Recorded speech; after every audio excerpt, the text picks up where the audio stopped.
All right, here we go. What is up, y'all? This is Austin here with the Fitness That Fits You podcast. Have you ever, like, when you've been on video, yes, this will be in there. When you've been on video, do you talk into the camera? Or, like, you're talking to the person? No, you talk to each other. Right. And you can, like, address people. Right. But, like, yeah. It feels weird if you're having a conversation with someone and you're just like, hey, Looking guys, how's it going? That happens sometimes because I'll be looking at the camera and I'm trying to, or the phone. Anyway, this is Austin, y'all, with the Fitness That Fits You podcast. And I am, this year we've been really looking to try and bring a different kind of crowd onto the podcast. Last year we spent a lot of time with like medical professionals and things of that nature.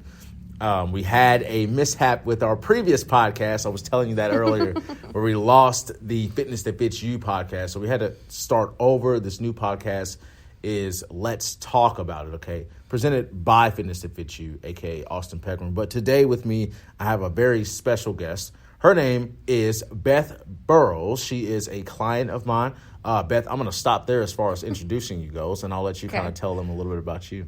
Sure. Professionally or personally, like, I'm a Cancer. Okay. No, just kidding.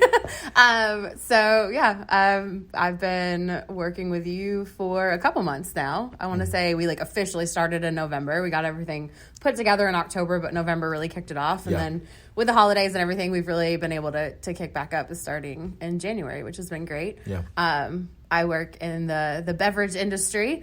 The alcoholic beverage industry, to be exact. So there's a lot of, entertaining people being out in the world, at bars and restaurants. So there's lots of food, lots of, imbibing. So I do my best to kind of mediate that on one side, but also just kind of on the other side of that, making sure that I'm trying to work off those calories, making the smart decisions, but also, keeping myself active. So. Yeah, cool beans. Okay, so you work with Jim Beam. Mm-hmm. And tell them a little bit about, typically the sessions are just a little bit spread out just because you're doing a lot of traveling. So what does your job entail when you're traveling and stuff? So, my job it's different every day, which is really cool. The fact that I'm not doing the same two things each day is really nice, but also kind of leads to some interesting scheduling, if you will.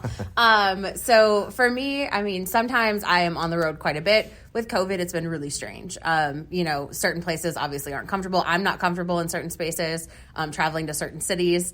Unfortunately, in October, I went to New York. That was great, but the COVID I brought home was not great. I was going to say, you said unfortunately. Okay. Yeah, no, it was great to be in New York.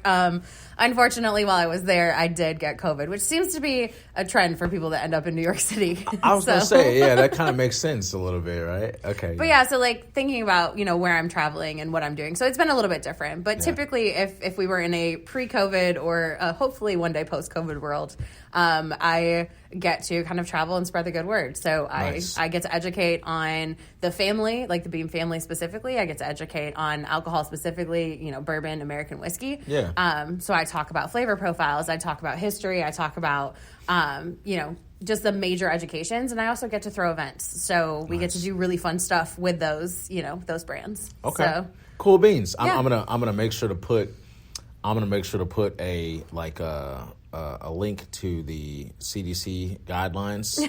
Okay. Since we've been talking about COVID, I don't want to at any time be grouped in with some of the other nonsense happening right there.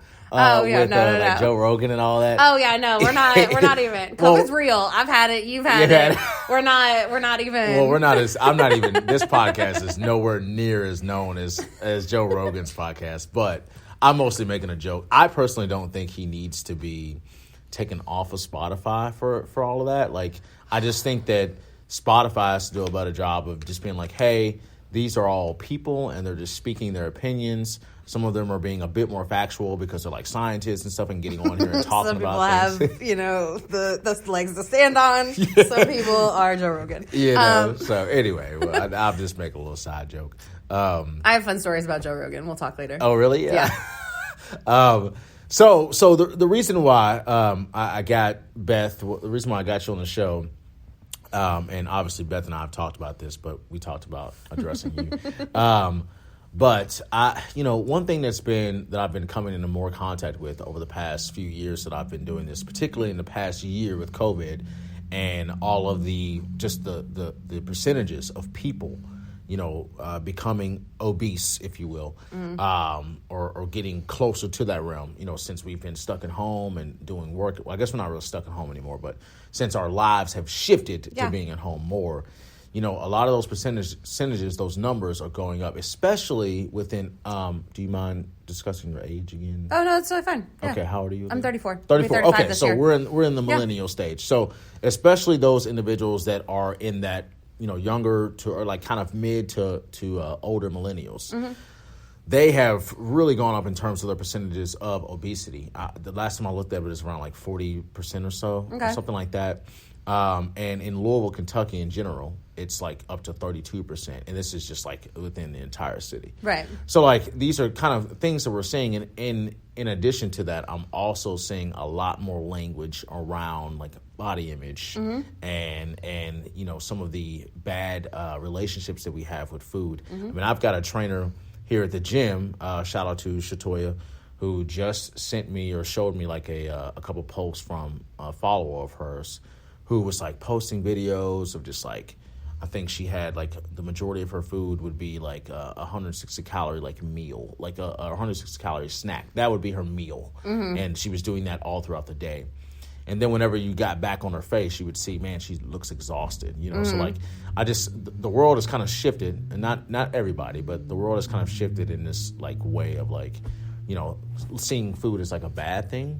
And I think we're trying to get better at it, but I specifically wanted to have you on because we've had some really good conversations about it all in general. So I'm really excited to talk to you about this because you've always got a really good outtake on it. And I think it's just because you've had your own personal experiences with it. So this is your low battery. Wow. I hope it's still recording. Still recording. Does it still record when it pops up low battery like that? I think your timing stops while it pops up low battery. Oh my God. So they won't sync, but whatever. Okay, we'll see. All right, so what I'd like for you to do is, if you're comfortable, just kind of sharing a little bit about like your overall like fitness background. For sure. And how like food in general and like movement and like your body, like how all of that has affected you in the way that you see the fitness industry and yourself. That's a lot of questions. It's cool. No, we'll kind of like package it all together. Okay, so I think like a lot of, and I don't want to group necessarily the sexes into different spaces, but I can only kind of speak from where I come from, right? So I'm coming from obviously a female perspective. I'm coming from an upper middle class perspective, where I grew up in those spaces. So like first and foremost, kind of want to lay that down because I think that food relationships have a lot to do with where you grew up and how you grew up. Yeah. Because if you grew up where maybe you were in a little bit more food scarcity, then you have a different relationship with food, right? You may hoard food. You may, only pick specific things. You may just have a different relationship. Yeah. I grew up in a house that definitely had an abundance. But my stepdad is a chef. So there was always real good food. Dope. Lots of butter, but real good food. And I grew up in this millennial age where I think that our mothers specifically were very entrenched in diet culture. Okay. If you have a mother who was, kind of coming up in the 70s, coming up in the 80s, really going into their adulthood in the 80s and the early 90s, you saw a lot of diet fadding, like fad diets, right? Yeah. So like, you got to see one of the things that just kind of like triggers in my mind is the Thigh Master was a thing in my home.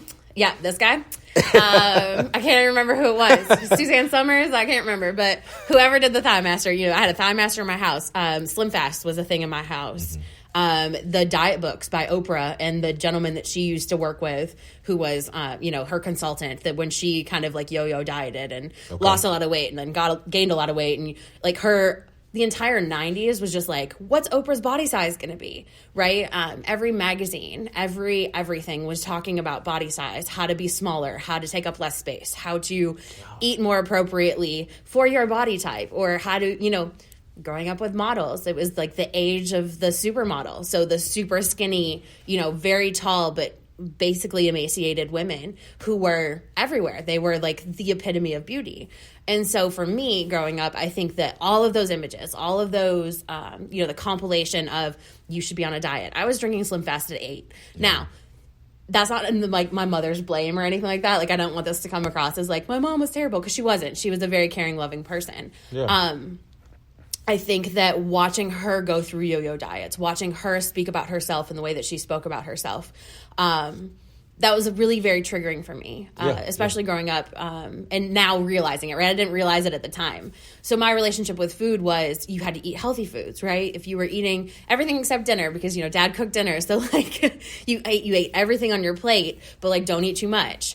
So they're very contradicting kind of ideologies of how I grew up in that relationship with food. So I think as I got older, you know, abundance was the thing, right? Like, I'm not going to be able to eat this again, so like I'm going to eat as much of this cake as I can, or I'm going to drink 3 sodas instead of the one, you know, that maybe I'm allowed to drink, or whatever. Right. You know what I mean? So it was like sneaking food. It was, you know, because you didn't want that guilt from someone else saying you shouldn't be eating that, you shouldn't be drinking that, right, you should be doing this, right? Yeah. And then you would guilt yourself because you would feel bad. So like my relationship with food has been very volatile, very vulnerable, whatever situation. In high school, I had a very disordered eating kind of path that I took. You know, at one point in time, I only ate carrots for like 4 weeks. I would eat dinner, but I would only eat carrots at lunch. I would only eat vegetables. I would only eat fruits. I would only eat, and then I was also working out because I was an athlete. Yeah. So I had no energy. I was low energy. I was, you know, just not healthy, because I would eat one meal a day and then I would substitute it with, you know, just fruits and veggies, which isn't the worst thing, but when you're only eating it at lunch, right? Or you're only, you know, your intake is water, but you're not really getting enough water. And, you know, it was a really bad relationship with food, which led to an eventual eating disorder, because disordered eating tends to lead to eating disorders. So when I was in my early 20s, bad bulimia, for about 9 years, okay. I was bulimic. It ruined so many things. Now, just clarify the difference between bulimia and anorexia. So anorexia is when you're not going to eat, right? So like your intake is very minimal, if at all. Bulimia is usually a binge and purge. So that disordered eating, right, of like having to have what I needed because I knew I wouldn't get any more of it, and then purging it because of the guilt, right? So like that's a cycle that is really addicting, because you get to a point, like at least I got to a point. Now, I'm not a medical professional, y'all. Like, don't I can only speak from my experience. Yeah. But I would get to a point to where like I would eat, I would feel full, and your belly bloats, right? When you eat, that's just what happens. That's your body going through digestion. Yeah. But I would feel that and be like, oh shit, I've got to go get rid of it, right? Because like the guilt would just be overwhelming. And it got to a point where my body just would reject it. Yeah. I would eat, and then my body would be like, nope, you got food in your stomach, get rid of it. You get addicted to the feeling of, this is so random, but if you've ever struggled with bulimia, you may actually kind of like feel this. There was a feeling of drinking cold water and it hitting your empty stomach that I used to crave. Like, crave. Interesting. It was because it was like I don't want to say like a trophy. I don't know exactly the word I'm looking for, but it was like, it was success, because you could feel that your stomach was empty, and you could feel like, so that felt successful, because in that realm of thinking, you're thinking about purging constantly. You're thinking about not having it in your body. And so like, that was one of those feelings that I remember I used to crave the feeling of having cold water hit an empty stomach, because it felt like success. Yeah. Which is really, really random and like really unhealthy. Right. But, you know, that on top of being an athlete. So like, we talked about my former trainer. Yeah. And yeah, he's a super great guy. Worked with him for a really long time, like in the work realm, not in the workout realm. We just didn't vibe exactly the way that I wanted to vibe. But there was one day we were working out, and he was like, you know, when we worked together, he was like, you were just so fit. And I just had to take a moment. And I was like, hey, man, just to give you perspective, when we worked together, I was in the pits of bulimia. I was working out all the time because I was a high school coach. So I was working out with my girls, my volleyball girls. I ran every mile with them. I ran every sprint with them. I did everything because that's how I wanted to coach. Yeah. And then I worked in a bar all night long. Yeah. And I had a kid who was a bit younger. So, you know, he was super active. So I was super active with him when I was at home with him during the day. So I was moving all the time, not having enough intake.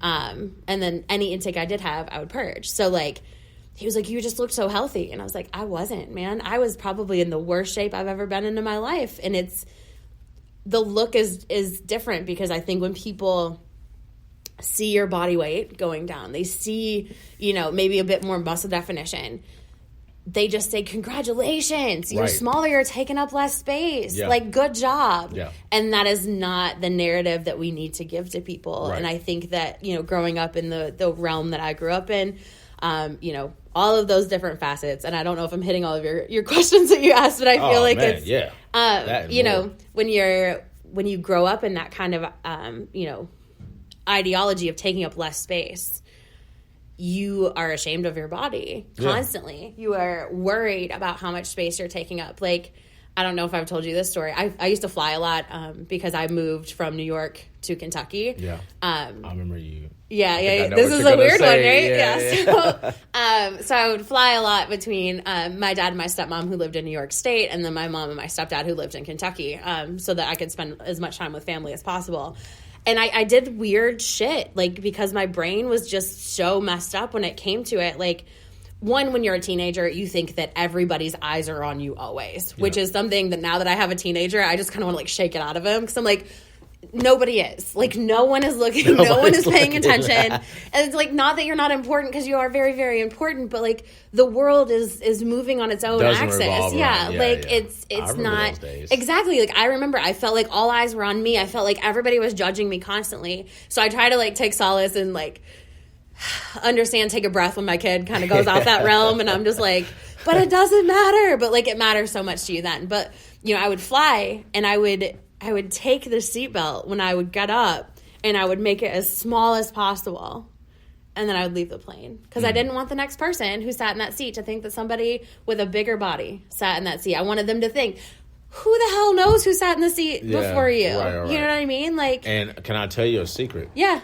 When I get on the plane, I get pissed off when that seatbelt is so small. I'm like, what the? I'll get on there and I'm like, who was sitting here? Was this an emaciated baby? Like, what is happening? I'm like, I need this to go around me. Like, this, how did this go around anybody?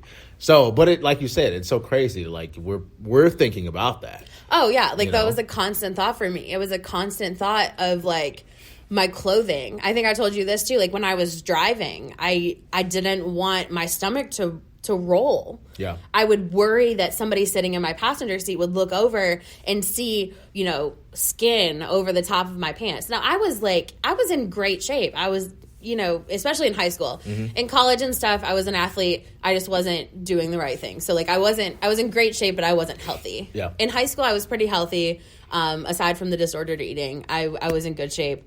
The shit I shouldn't have been worrying about, essentially, is where I'm getting at. Like, I shouldn't have been constantly worrying about this. And I had a high school boyfriend, bless his heart, still one of the greatest people that I've ever known, who used to be like, you've got to get over this. Like, I've never met anybody like this. He was saying this stuff in high school? Yeah, he used to say this stuff to me. He's like, I've never met anybody that talks about themselves like this. Like, you have to stop hating yourself like this. You have to. Time, he was super great guy, and is now married with kids and doing great, and, like, props to him. Yeah, killing it. But I think often about the things that he used to say. He'd be like, you're going to deal with this forever if you don't, like, get over it now. And I'm like, here I am, 34 and 35 almost, and I'm having this conversation with you because it's taken me this long to, start to address it. Now, I'm not over it. I may never be over it. Eating disorders, especially specifically, are not something that you just get over. You deal and battle an eating disorder for the rest of your life. You are never cured. You can just get better day by day. Yeah, absolutely. So, yeah. Well, and it's so, like, I think for the longest time, like, I used to think that an eating disorder would only belong to certain types of people. Mm-hmm. And being in this world, I've in this fitness industry, I've realized that that's not the case. I mean, there have been times where I've questioned it myself with regard to myself, with regard to me, with regard to body image and things like that for myself, Being in this world, you do see the men online, and you do see certain people that you have trained with or around before. Mm-hmm. It's like, I don't necessarily look like that, but other people looking in, they're like, Austin, you're definitely above average. And I'm not, like, giving myself a boost up or anything, but, like, they say those things. And to me, it's like, it doesn't always register.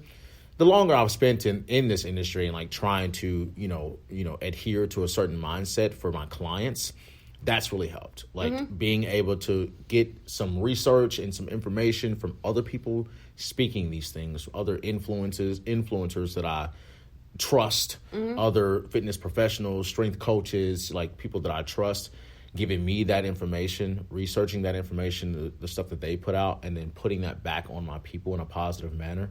That's helped me a lot in terms of building, like growing in that aspect. But like, I think about, my family. I think about like the fact that my mother passed away of pancreatic cancer. Like, yeah, that was, I think, due to a lot of like, her cigarette addiction, but, just the foods that we eat, growing up. I've got people in my family that have had diabetes. Like my father had diabetes. His levels are in a much better position now. But so I'm thinking about, cancer, getting that from cancerous foods. I'm thinking about diabetes and potentially getting type 2 diabetes. So like anything that I eat that is like highly, or relatively processed, because I don't just eat like a bunch of bullshit, but anything that's relatively processed. Like if I want to go and get like a cookie that's freshly made from Blue Dog Bakery, which I know are great ingredients and nothing that's going to hurt me.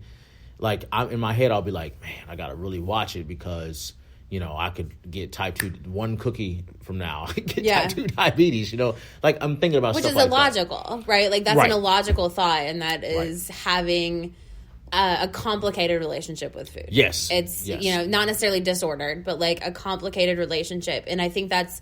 We were talked about extremes before, right? And, like, where people sometimes just cut everything out. They go to the straight extreme of, like, can't have that. Can't have that. No, I can't do that. Yeah. And that always really bothers me because I'm like, you can. Yeah. Like, you can. And that's kind of the conversation I'm having with my kid because he is a bigger bodied person.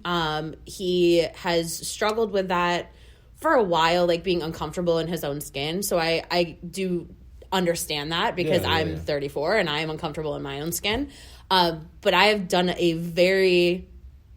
I've tried very hard. I don't know if I've done a good job. I've tried very hard to not say the things that, like, my mother said around me. I try very hard not to put stipulations on food. I try very hard to, never speak negatively about myself in front of him. Right. Because that was a huge thing for me is I heard my mother say those things. I'm the spitting image of my mom.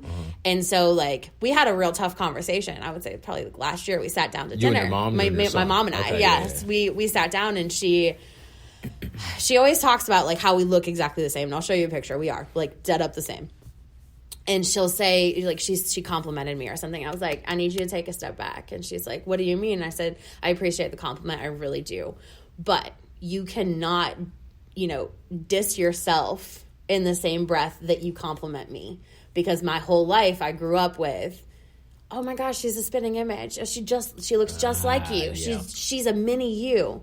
And then you talked shit about yourself day in and day out and then got mad at me when I talk shit about myself. Yeah. But I'm really just mimicking. Like, I see it now. Like, again, I'm 34. I don't know why I keep telling people that, but just to kind of like talk about that process and that timing, right? Like, these are things that were happening when I was 9, 10, 11 years old, 14 years old, right? So like 20 years ago, where she would say these things and I would internalize them to where now I'm 34 and I see something in the mirror and I'd be like, my mom really hated that about herself. And now here it's showing up in my mirror, in my reflection. Yeah. You know what I mean? So like, I try very, very hard to make sure that I don't do those things in front of my child. Now, he is not my biological child. I've been raising him since he was 10 months old. So we don't look alike. We don't have, the same features or anything like that. So it's a different kind of category. But, I try very hard to make sure that we don't have a bad relationship with food. We don't say you can't have that. We say, hey, let's balance this out. Yeah. We say, instead of grabbing that, why don't we grab some fruit? And, my fridge is always stocked with veggies, with fruit. He has a fridge in his room now because COVID, when he was at home schooling, instead of him having to leave his room constantly to go to the kitchen and grab a snack or whatever, we got him a refrigerator and said, hey, man, the only rule is this refrigerator is only health conscious things, nice. Right? So this is fruits, this is veggies, this is water, this is, we're not going to put any sweets in there or anything. But doing all of that, my child still says things that have never been said in my home before that remind me of the things that I either said to myself, heard. So there's something else. There's an external force. And I don't know if it's seeing other people. You know, he has some friends who are larger bodied, some friends who are smaller. His best friend is a smaller bodied person. He is shorter in stature. He is, you know, a thinner person. And he's very conscious because his mother is very conscious. Damn. And so I think that like triggers my child into saying, well, if this is what he does, I need to do the same thing. And I'm like, you're not the same. Right. You need different things than he's going to need in order to operate your body and make sure that you're okay on a daily basis. And I'm like, dude, you don't make bad food choices. Right. You're usually eating fruits and veggies. And he's like, but sometimes I sit down and I eat a half a bag of chips. And I'm like, okay. Yeah, cool. Cool. Yeah. And he's like, no, that's terrible. And I'm like, did you do it every day? Right. And he's like, no, but like I'll see the bag and I just feel bad. I'm like, first and foremost, we need to take a step back, man. Food is it's non-judging. Like it's you know what I mean? Like you shouldn't feel bad about food. Yeah. And I say, I understand that you do, but how can we rework the way that you think about this? Because I don't want you to have that. There are no bad foods because moderation is what matters. And tell me if I'm wrong in your teachings here, but like, you know, that's what I've come to the conclusion of. I don't want to eat a scoop of ice cream and be like, oh my God, everything's ruined for the rest of forever. Yeah, How horrible am I? You took a scoop of ice cream. Yeah. Well, and the big thing is, so you'll talk to some people and they'll be like, moderation doesn't exist. And I guess in part they're kind of right, because like if you have like an unhealthy relationship, with that item, with that food product, then maybe moderation can exist with that, because mentally and emotionally there's no moderation with that thing. Yeah. As far as you ingesting it, maybe so, but emotionally there isn't it. So I guess I can understand it to that degree. But I think the idea is that, you know, if you are more consistent and you prioritize whole foods and just trying to take in, you know, better quality ingredients on more of a consistent basis, that when you take in those other foods, they just have less of they don't have as much of an impact as we might think they do. Yeah. You know, if you're doing something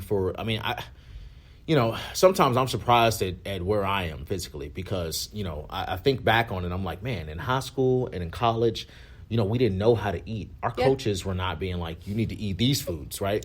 They were giving us, we were eating. Long John Silver's and played a volleyball game.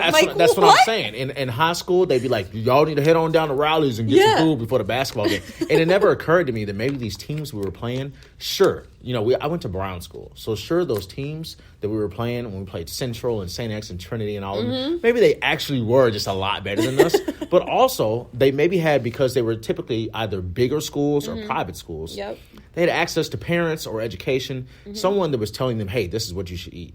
And if their nutrition and their diet, their structure of food was much better than ours, because we were eating McDonald's before basketball games, they probably had more energy, they could perform better, they could recover better, and so they played better in the games, period. You know what I mean? So, like, when you think about that, and you think about the fact that we really only had access to lunch food at center, like, you know, I wonder how much of an impact that had on our performance. And I think, you know, down the road, obviously, I've been able to make different choices now that I'm making food for myself. But, you know, if you can do those things on a consistent basis and prioritize whole foods more often, then taking the time to have foods to make you feel good, like whether it be emotionally or you just like the taste of it, right? You know what I mean? Like, that's cool. It's not going to have that impact on you. I think that it's just about understanding that it won't have that impact on you. Yeah.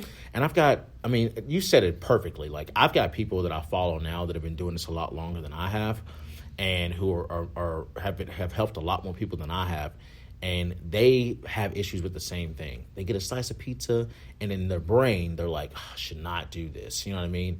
And then what I really love about how they portray that is that, you know, after they do it, they post a picture about it, and they tell people what was on their mind. They tell people emotionally how they felt. You know what I mean? And it helps them. It helps them kind of get through that in the right light and understand, you know, I don't need to feel this way. But it also helps other people in their struggle with it, you know. Surrounding yourself with people who are willing to have the conversation is one of the most important things. Yeah. I think that for a really long time, I only ingested information from people who were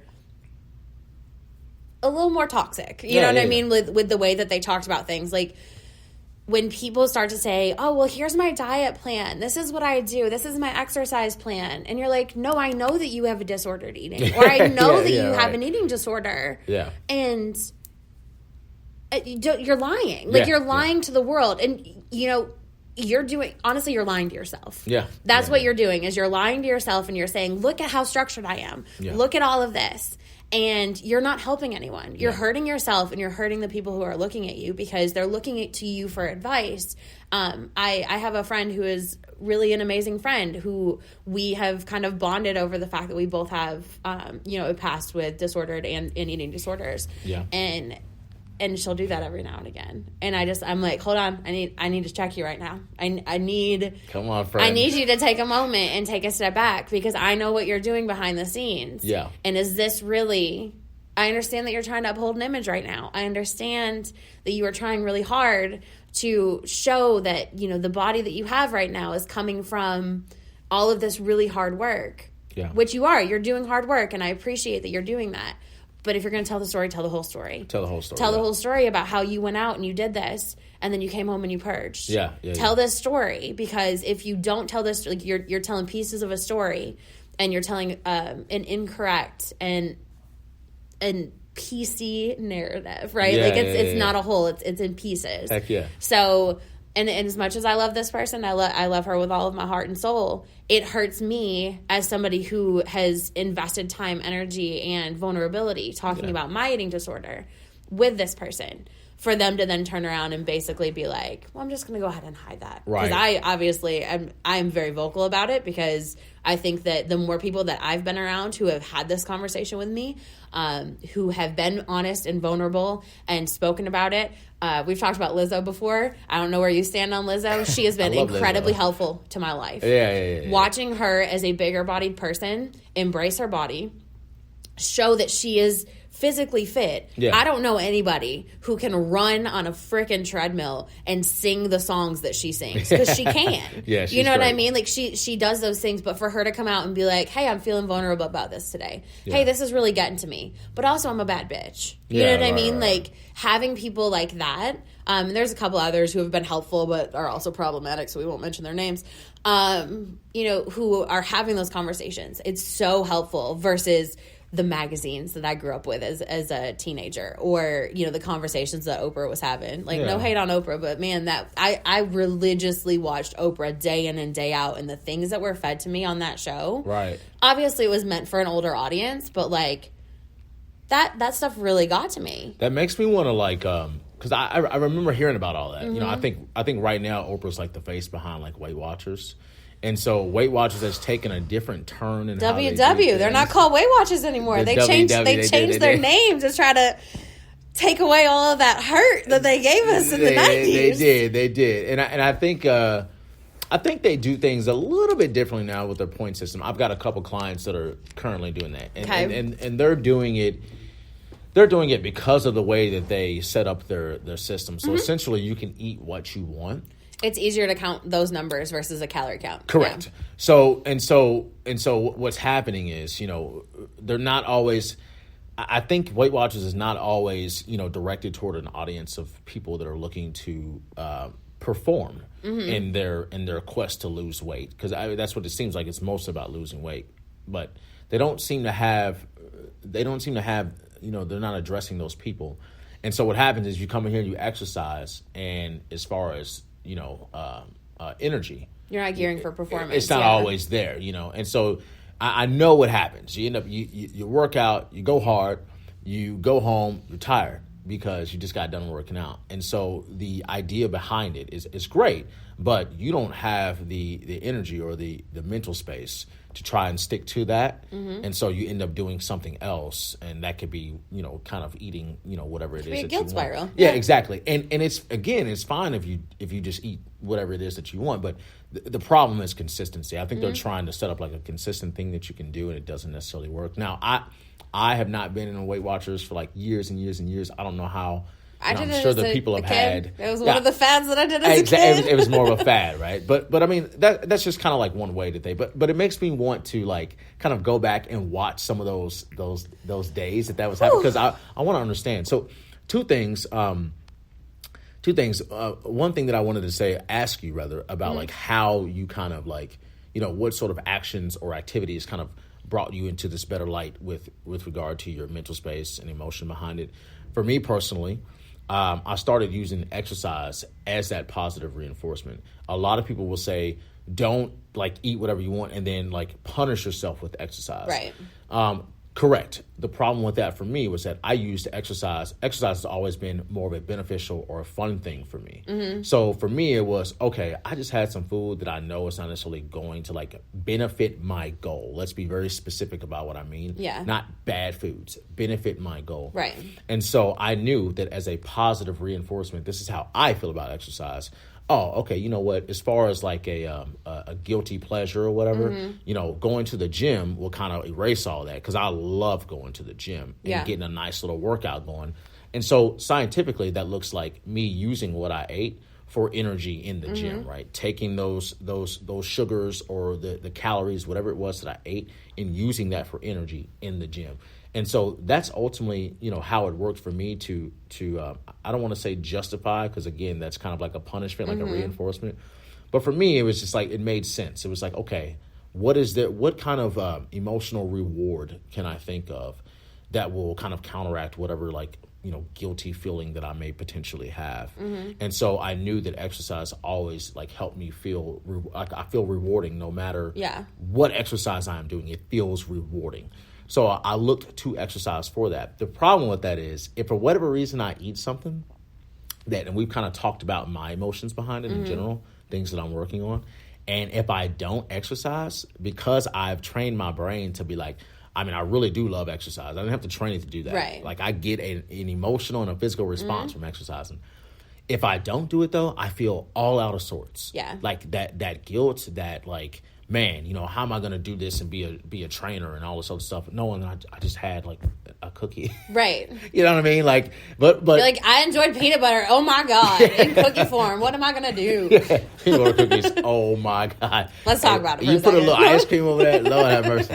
But yeah, like, just little things like, and I'm not saying that this like, overwhelms my life or anything. Right. But it is something that, oftentimes those are those moments of weakness, if you will. Yep. It doesn't necessarily have to be a weakness, but, and so I'm wondering, like, I did have to pull out of that too. That I still am practicing. Like, okay, I had this food. Now I didn't work out.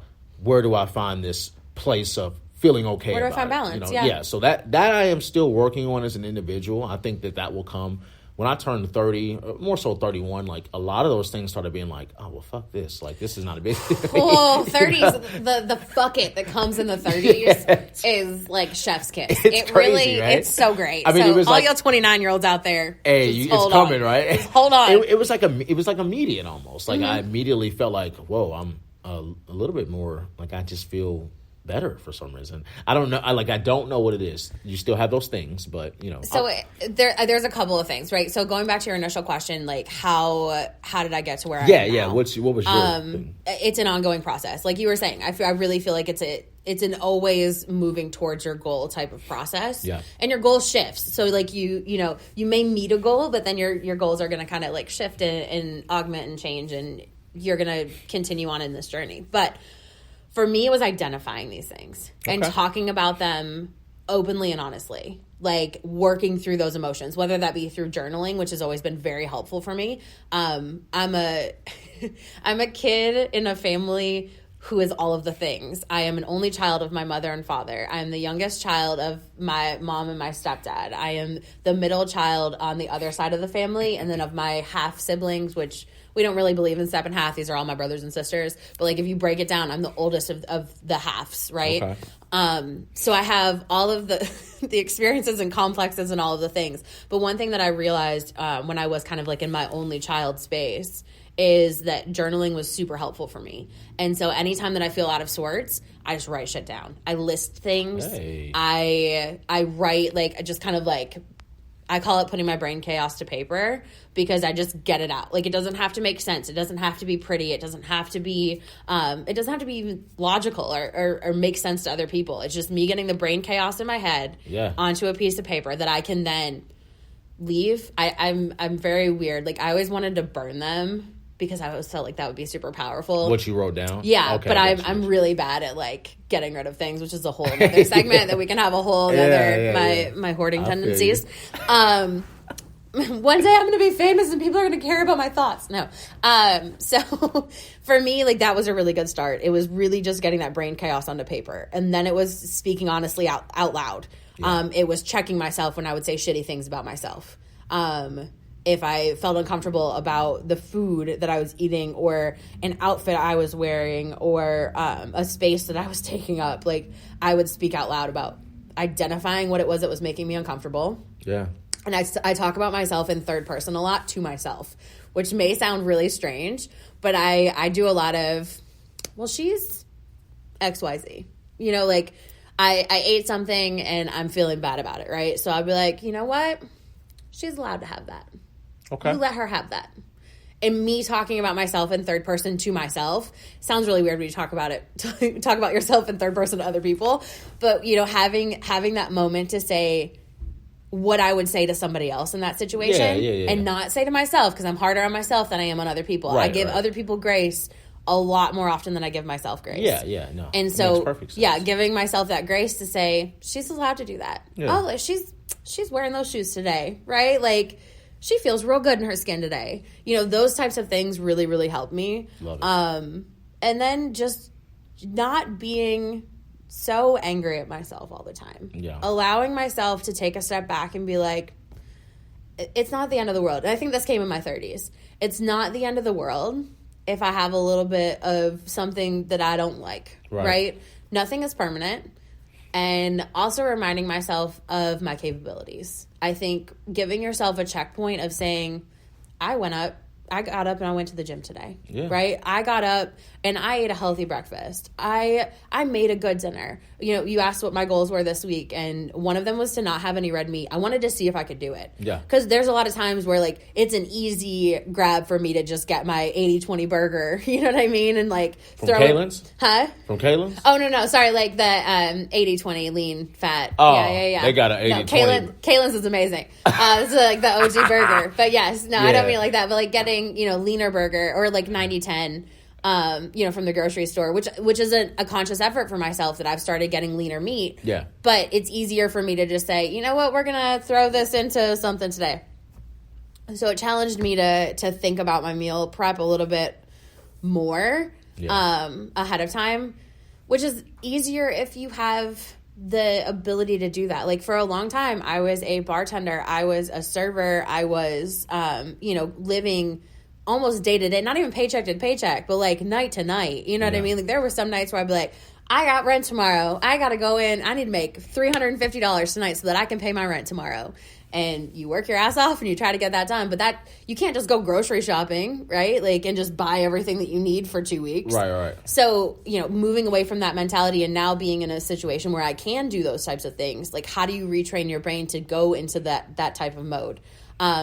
How do you do that if you don't have the ability to do that? Which is why, you know, I wanted to clarify at the beginning of this, like, I know where I come from and in what space I'm speaking from, and that's the only space I can speak from is, like, my previous experience to where I am now. Oh, yeah. Because I think it's something that a lot of people, and I think you do a good job of doing this, but a lot of people don't take into account, you know, when they're saying, well, eat healthy. Not everybody can shop at Whole Foods, you know? Yeah. Not everybody can meal plan and meal prep, and not everybody can do a smoothie in the morning with fresh fruit and veggies. Like, not everyone has the financial capabilities or even the time to do that. Some people are raising multiple children who they're just trying to make sure are, like, alive, fed, out the door, in school, you know, not doing anything to hurt themselves. You know what I mean? Like, there's so many different outlying pressures. So, you know, I think that understanding where you're from, understanding where you're starting from is a very important thing to do, and not beat yourself up for not being,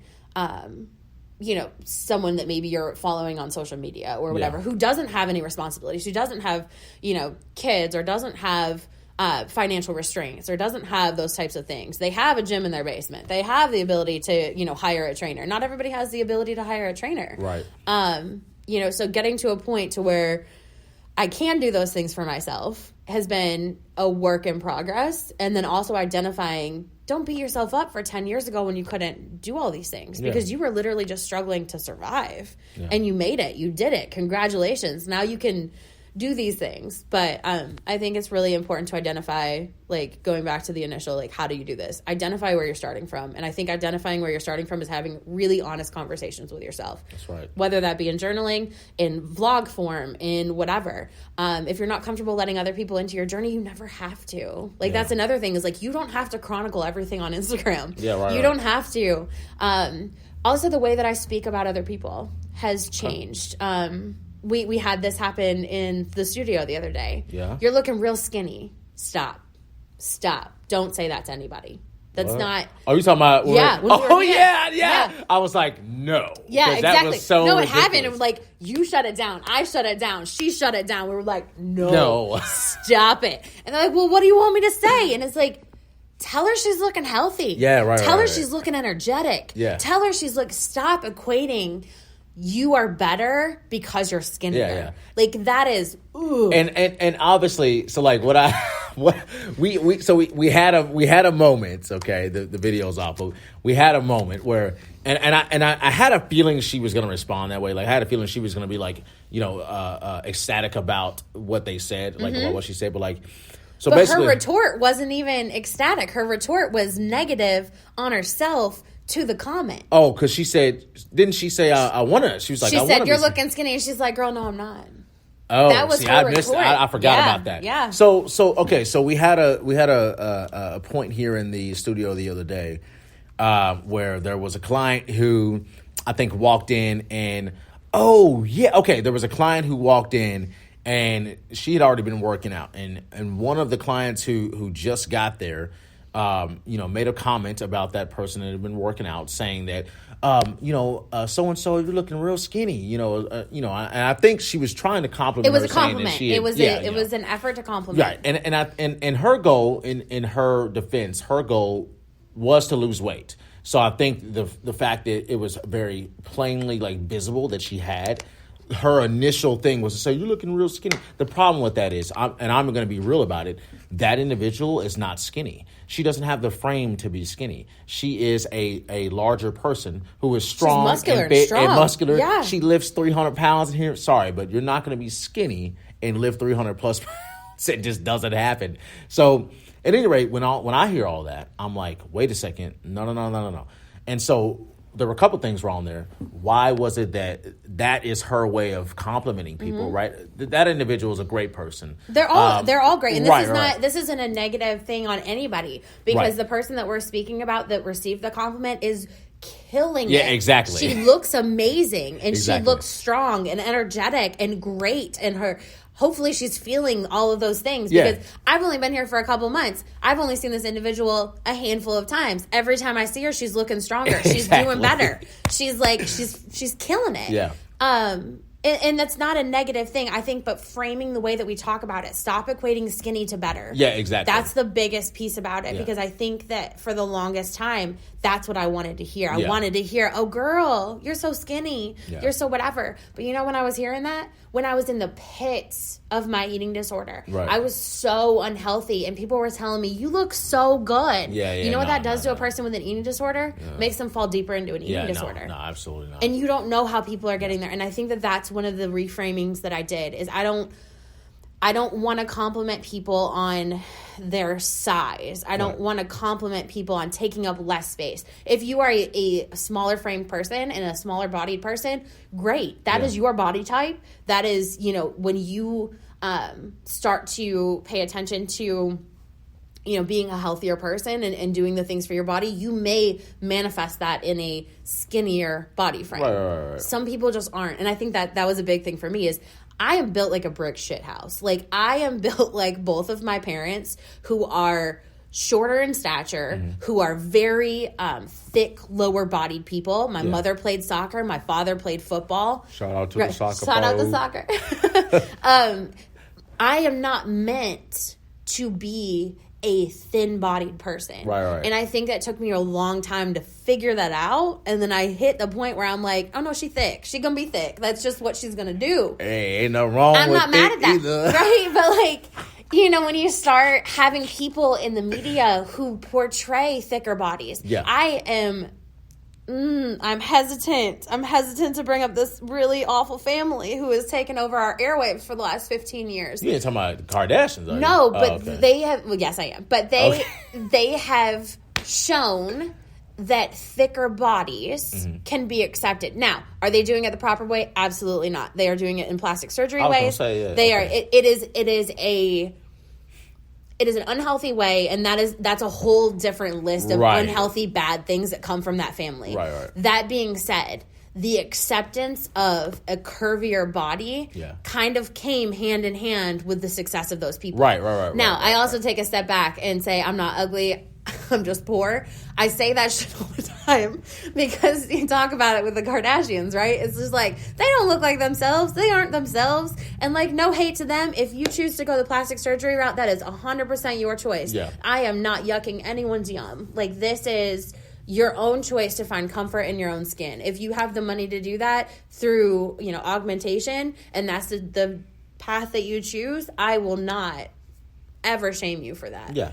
But the fact that, you know, that body type went from, like, this is what I think about, right? Because if we want to think about, like, the Kim Kardashian era, first and foremost, Kim Kardashian used to be an assistant to Paris Hilton. We'll just get that out there.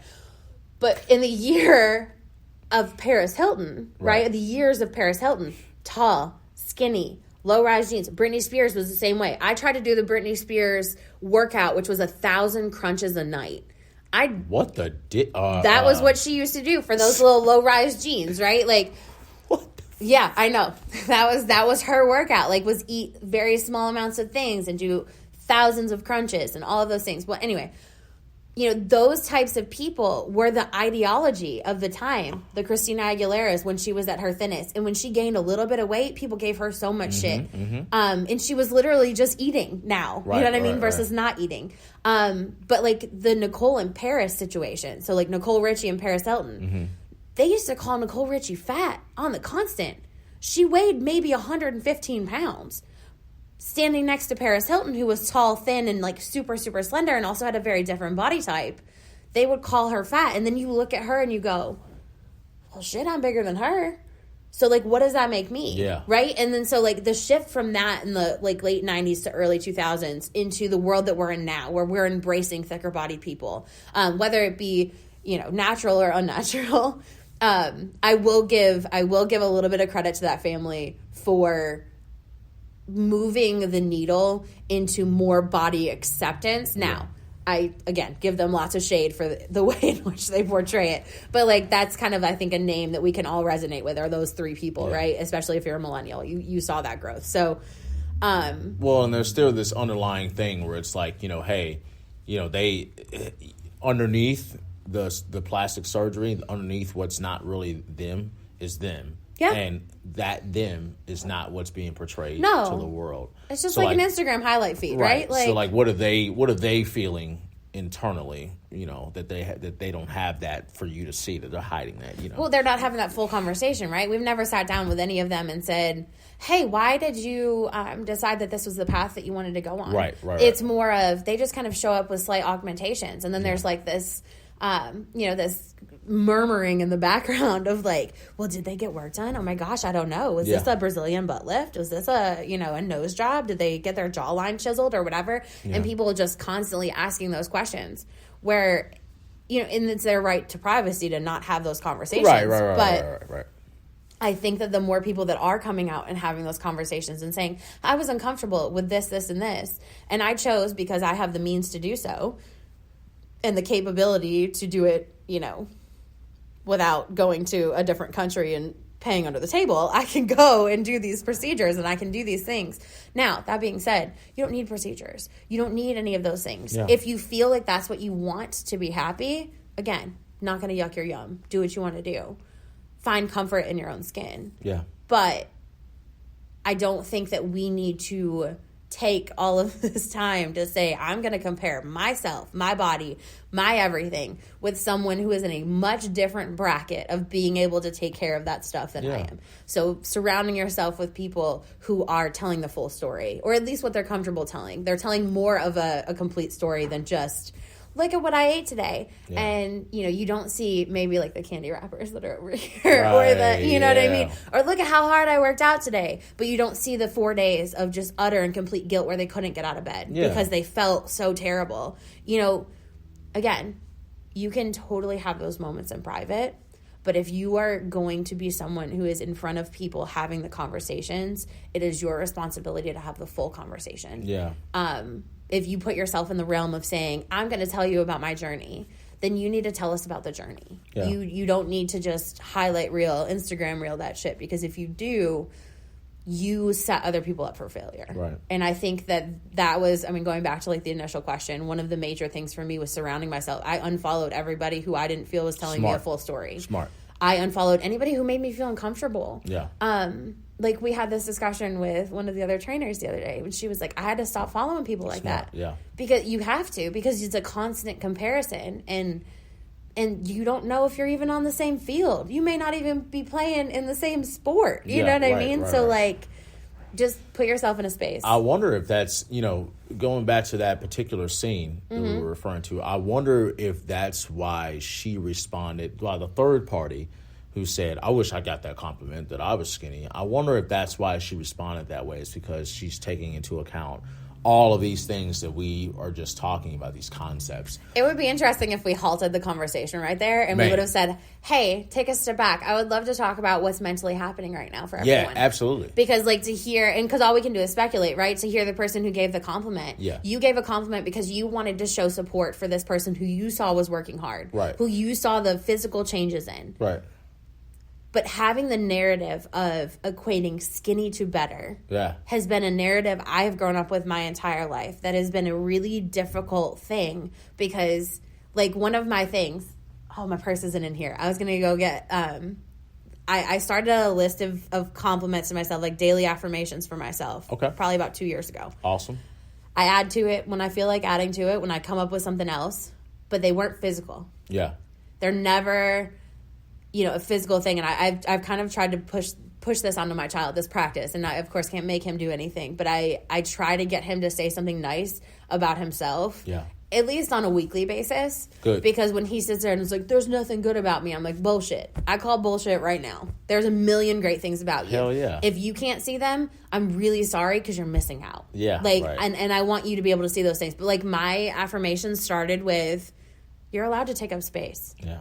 Because that's such an important thing is I think, especially as women, we try to shrink ourselves because you don't want to be too much. You don't want to be too extra. You don't want to draw too much attention to yourself in a negative way. You don't want to, be perceived as something that you don't want to be perceived as. And so we're afraid to take up space. And I think that means our bodies too. Our bodies take up space. Yeah. Having a best friend for a period of time who had a daughter who has a larger framed child. She was a larger framed child than my son, who grew faster than everyone else. She was taller. She was, more muscular. She was all of these things. And she was clumsy because she grew faster than her spatial awareness grew. Yeah.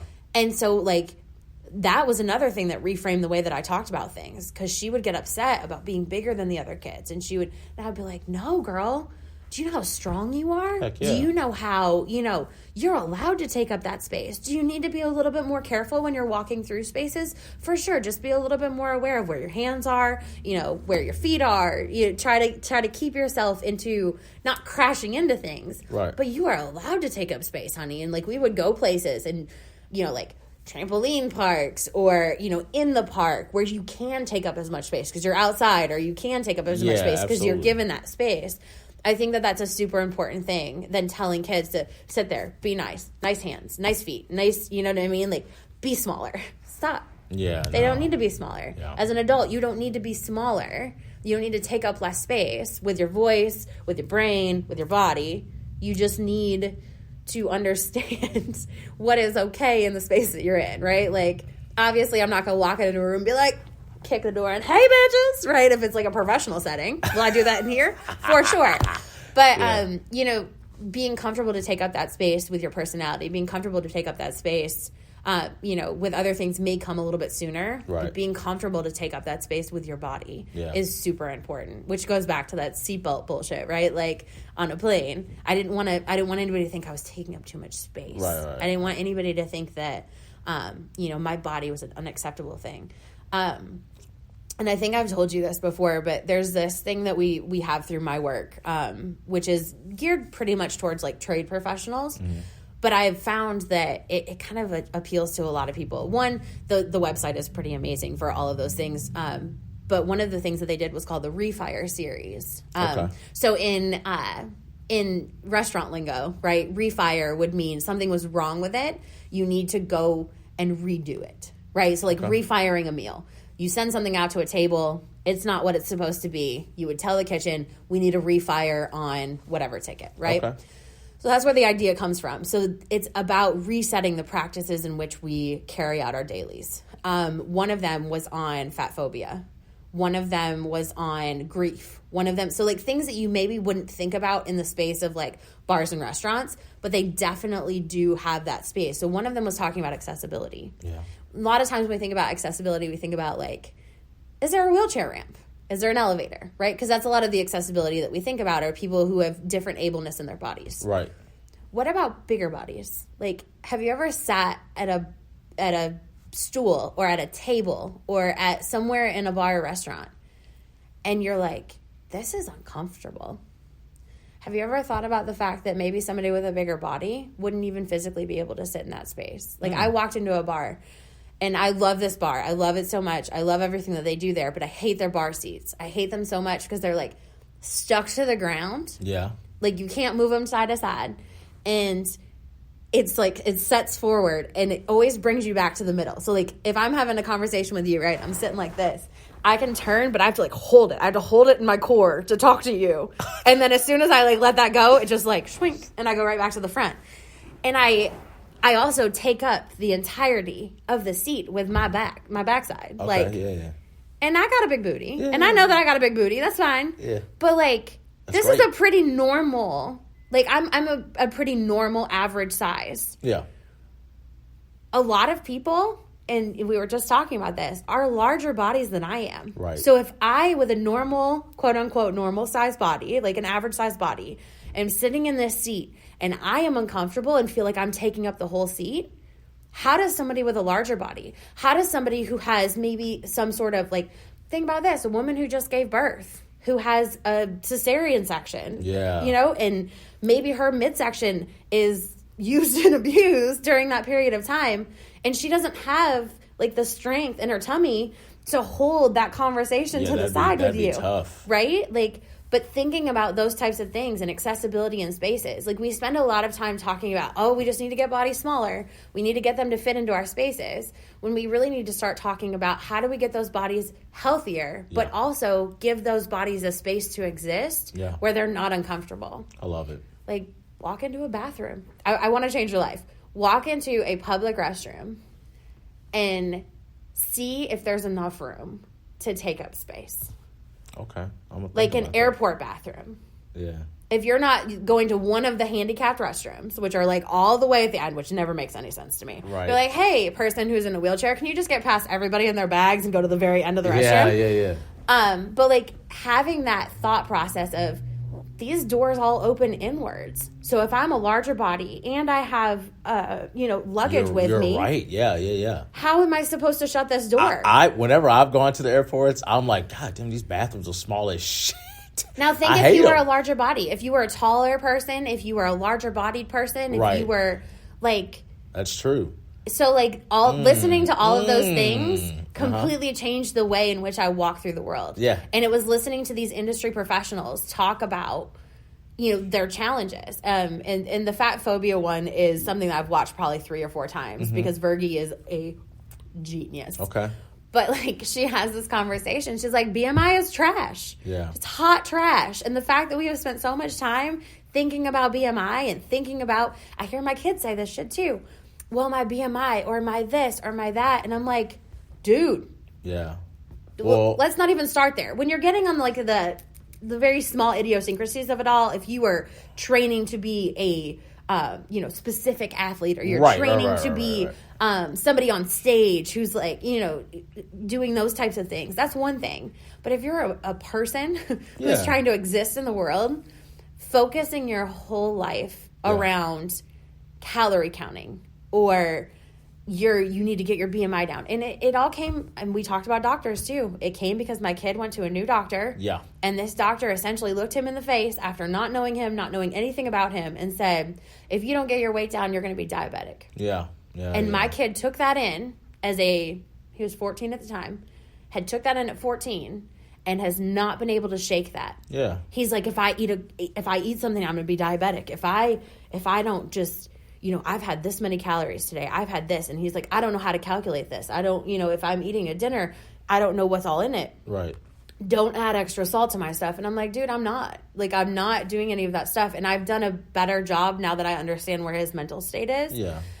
To talk about what we're like. He wanted a snack. Like, he was hungry. He came upstairs, and I was like, here's some apples. And you know what? You're going to be playing your VR later. Why don't we get a little peanut butter with that? Yeah. Right? Like, let's give you a little bit of energy. Let's give you a little bit of protein. Let's make sure that your snack is not an unhealthy snack. Right. But also, I know that you're going to be exerting energy later.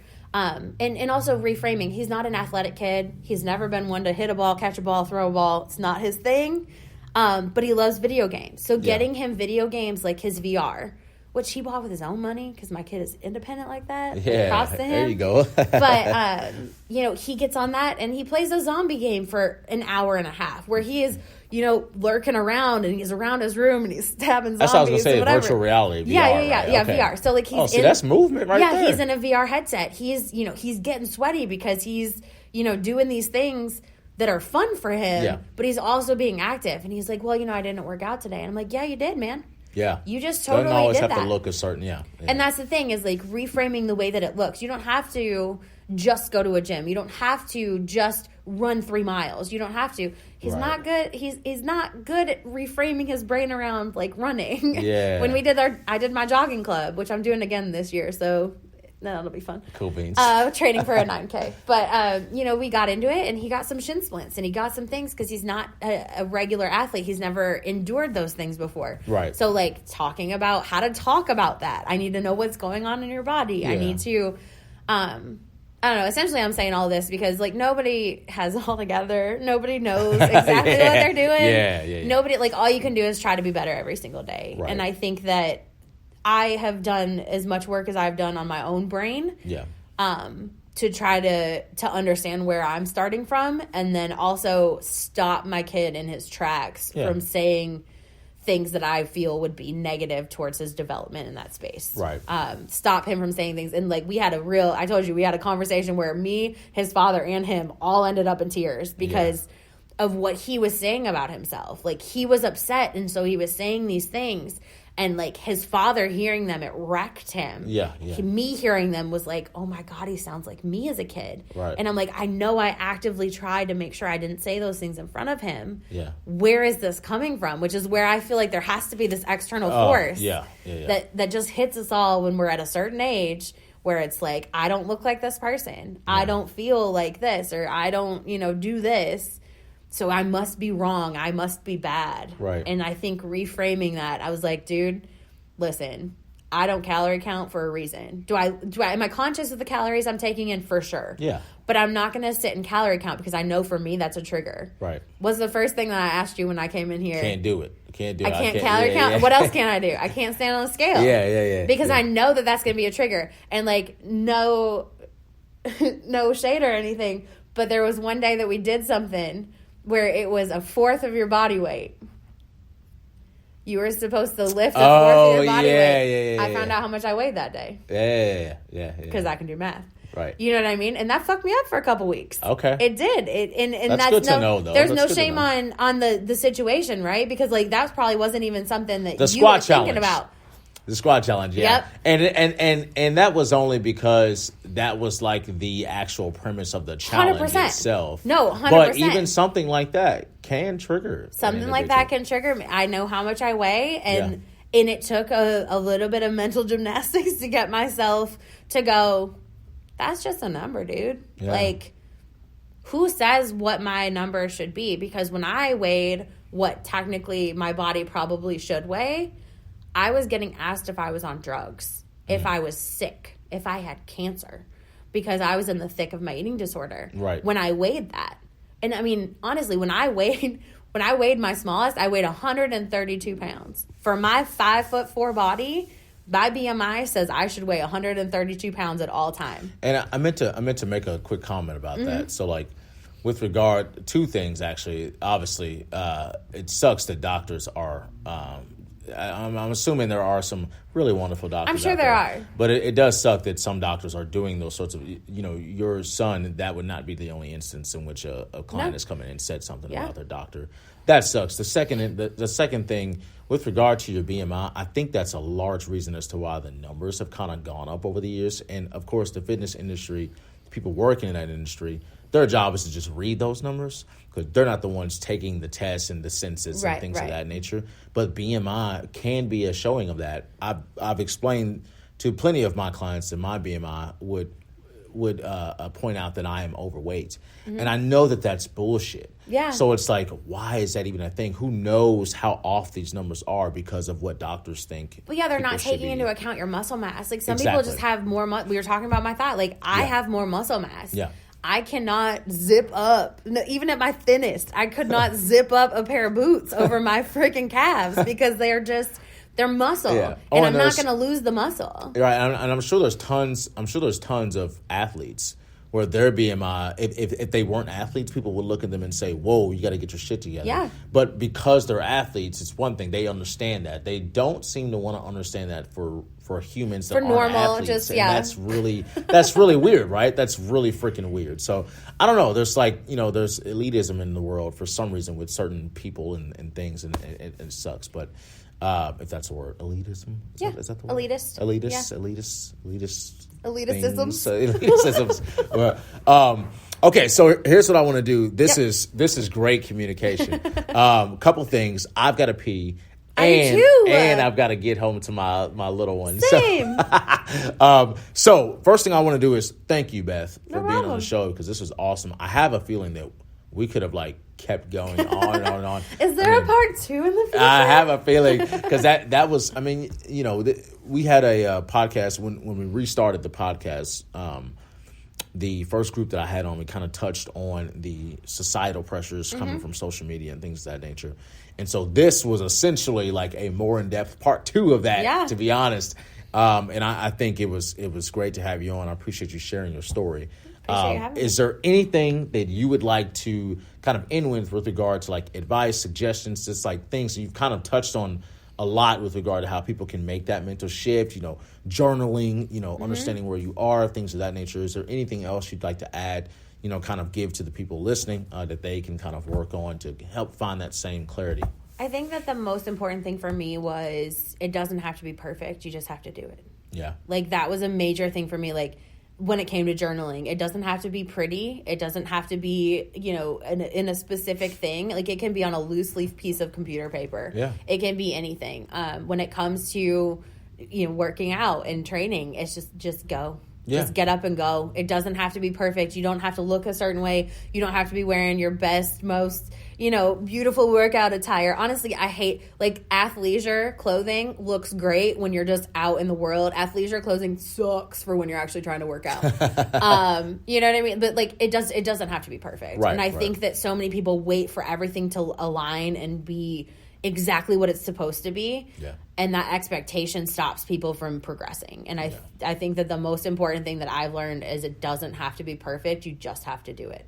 If you mess up, I gave up soda for 2 years. Soda and Red Bull. Gave it up for 2 years. I was in Japan, had an amazing opportunity to drink a Coca-Cola out of a bottle with a very special person in a very special circumstance, and it was part of the experience. And I didn't want to take it and go, I'm not going to drink this Coca-Cola because I haven't had one in 2 years.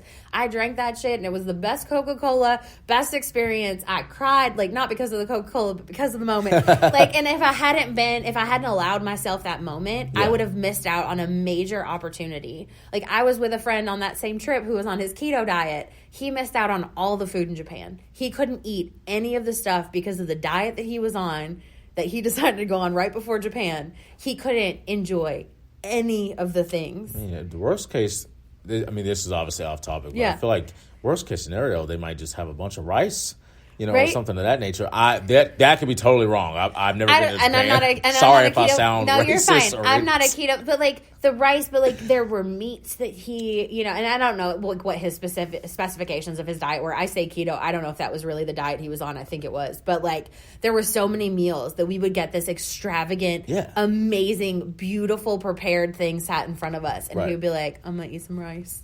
And I'm like, you missed out on this whole opportunity. What? I mean, you're thin now. Congratulations. You know, and they always say that skinny feels better than food taste. Whatever that bullshit thing was that they said in the 90s. No, what? Eat the food. Adjust later. You know, like, don't remove yourself from experiences because it's not perfect. And if you make a mistake, we're fucking human. Sorry for the curse, but we are fucking human. You made a mistake. You made not even a mistake. You made a misstep on the path that you were taking. Yeah. But you know what? You can just as easily step back on that path. Yeah, it doesn't have to be perfect. Yeah. You just have to keep moving forward. And I think that once I shifted into that, it doesn't have to be perfect. Yeah.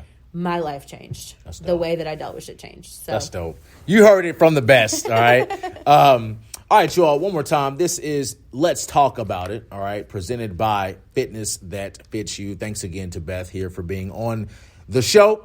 We will be coming out with another episode very, very soon. The next episode will actually be kind of interesting because we'll be talking to a dietitian. Amazing. So they can listen to this one and be like, that bitch was crazy. Hey, no. We'll see how that goes. But you know, if you have any questions and you want to leave a comment or maybe shoot out any suggestions with regard to things to talk about, I'll have my email, of course, in the body of the content. And you can, of course, shoot an email to me. That will be at austin.pegram@gmail.com. You can let me know what some of your thoughts are, what your response was, whether or not this episode was a help to you, ask any questions, et cetera, okay? I'll also leave the link here to my support group on Facebook so that you can hop on there and just kind of see some of the things we talk about. We often talk about things like this on the support group, okay? So there's always some information coming your way, always some ideas that you can use when you're at home, things of that nature, when you're out and about in the world, et cetera, okay? If you have any questions or any interest in fitness coaching or health coaching, nutrition coaching, obviously we want you to come to Fitness That Fits You. Myself and Shatoya Shelton are both trainers here at the Fitness That Fits You space. So if you have any questions, any concerns, or if you're just looking to get strong or work on your performance, whatever it may be, we're the place for you. You can send an email to austin.pegram@gmail.com, or you can send me a DM on the social media platforms. I will also post here in the body of this content, okay? Thank you so much for listening. Have a great rest of your day. Bye, y'all.